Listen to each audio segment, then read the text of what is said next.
That's the first cut in a chair that we're making.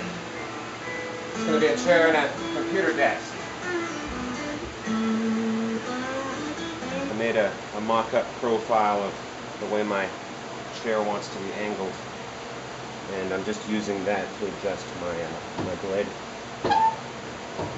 First I'm going to cut my pieces to all be of the sizes and angles you see, and then I'm going to figure out a way to finger join them together, and the jig that I made isn't going to do the job because the stock is wider than the carriage on the jig.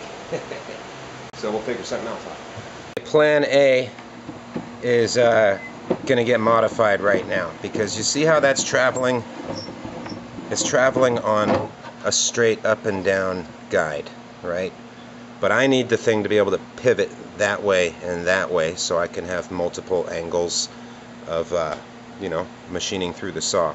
Well, this has been doing my head in. Changed my plan again. Bear with me and we'll figure it out. Every join requires something like that, or that, or that, and you can see that the lines don't match up. So I just wanted to share with you guys, I've made a new sled that adds the flexibility of a carriage that can rotate. We're at 45 degrees right now, and I can rotate it the other way as much as 45 degrees as well. This is Teak, and you can see that there's an angle there. All I got to do is stick it here and then line the angle up with the base. This whole thing rotates, so I can put it the way I want it and clamp this piece in place and slide it along the table saw. Right here I've got a wing nut that clamps it at the desired angle, and now it's hooked up to a drill so you can see it in fast motion, but I'll be turning it 4 turns each time as I pass it this way through the table saw and see what happens. Is joints like this on pieces that are this wide. So I'm really excited. Tomorrow we're going to see a result.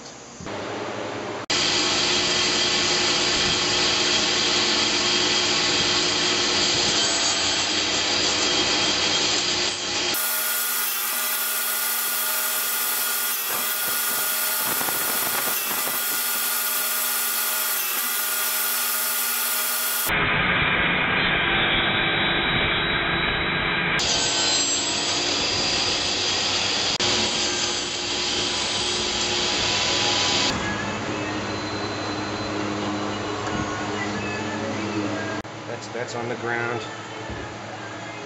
This is the upright that's going to join. Well, it's meshing and it's tight.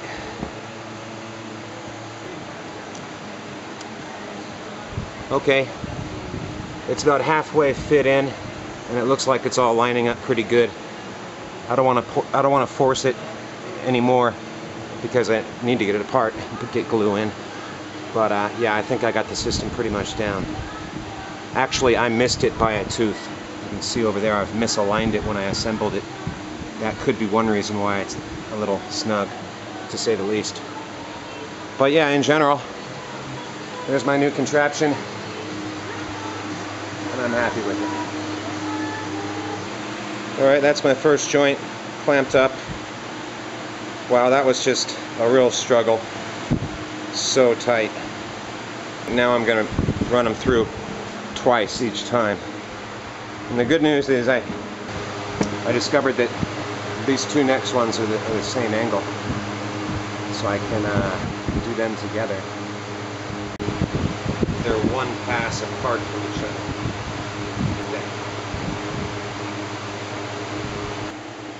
Well, dry fitting has its benefits and its drawbacks. Okay, clamping it down allows me to get the leverage I need. But look at that, man. That's a joint.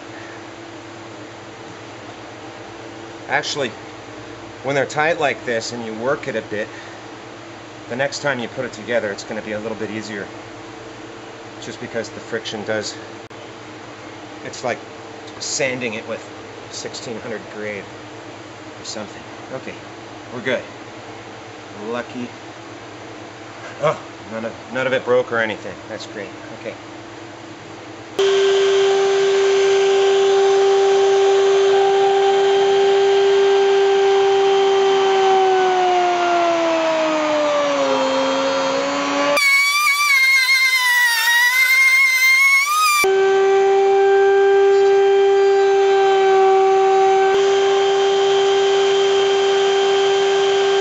What I'm hoping to achieve with this is to get a slight curve in there, so when she sits down she feels more comfortable.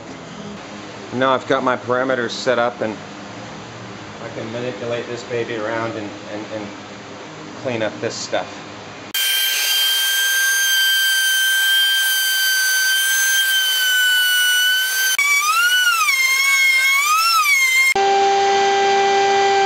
And here's where we commit.